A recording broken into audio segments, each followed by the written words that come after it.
আপোনালোকক আগতে আমি জনাইছিলোঁ যে অসমত প্ৰধানমন্ত্ৰী আৱাস যোজনাৰ তালিকাত 26 লাখ লোক অন্তৰ্ভুক্ত হৈছিল।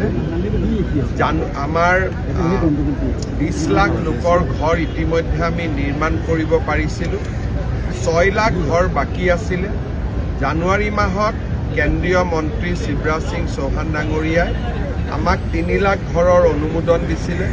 সিদিনাখনে তেখেতে প্ৰতিশ্ৰুতি দিছিলে যে মই নতুন বিত্তীয় বৰ্ষত আকৌ আহি বাকী আৱাসখিনিও দিয়াৰ ব্যৱস্থা কৰিম।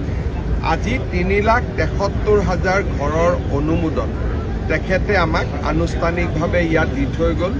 3,73,000 মানে আপোনালোকে যদি টকা ইয়াক পৰিৱৰ্তন কৰে প্ৰতিটো ঘৰত 1.5 লাখ টকা কৰি প্ৰায় 6,000 কোটি টকাৰ সমান হ'ব। ইয়াৰ পিছতো বৰ্তমান অসমত জিঅ' টেগিঙৰ কাম চলি আছে আৰু ঘৰৰ কিছু হিতাধিকাৰীৰ তালিকা আমি নিৰ্বাচন কৰিম। মন্ত্ৰী ডাঙৰীয়াই আজি আমাক প্ৰতিশ্ৰুতি দিছে যে নতুন যিখন তালিকা হ'ব সেই তালিকাখনৰ ঘৰ বনাবৰ বাবেও তেখেতে আমাক পুঁজিৰ আবণ্টন দিব। মই প্ৰধানমন্ত্ৰী ডাঙৰীয়া আৰু শিৱৰাজ সিং চৌহান ডাঙৰীয়াক অসমবাসীৰ হৈ ধন্যবাদ জনাইছোঁ। ইয়াত লগতে কেইটামান আজি আমি আৰু নতুন কাম আৰম্ভ কৰিছোঁ।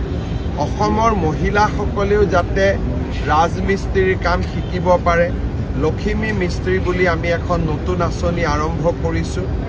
আমাৰ ইউৰিয়া আদিৰ লগত জড়িত বিভিন্ন অভিযোগ দূৰ কৰিবৰ বাবে সাৰ ক্ৰয়ৰ ক্ষেত্ৰত ই-পছ মেচিনৰ আজি আমি ব্যৱস্থা কৰিছোঁ আৰু অসমে নিজাকৈ তৈয়াৰ কৰি ওলোৱা বীজৰো অসমী বীজ বুলি সেই বীজো আজি আমি আনুষ্ঠানিকভাৱে উদ্বোধন কৰিছোঁ। মই কৃষি আৰু পঞ্চায়ত গ্ৰামোন্নয়ন বিভাগক ধন্যবাদ দিছোঁ যে আজি 55,000 লোকে একেলগে গৃহ প্ৰৱেশ কৰিব পাৰিলে।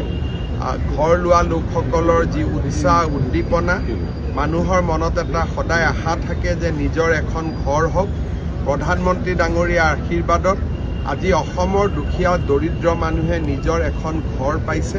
মই সকলোকে অভিনন্দন জনাইছোঁ আৰু মই নিশ্চিত যে সকলোৱে প্ৰধানমন্ত্ৰী ডাঙৰীয়াকো আশীৰ্বাদ কৰিম।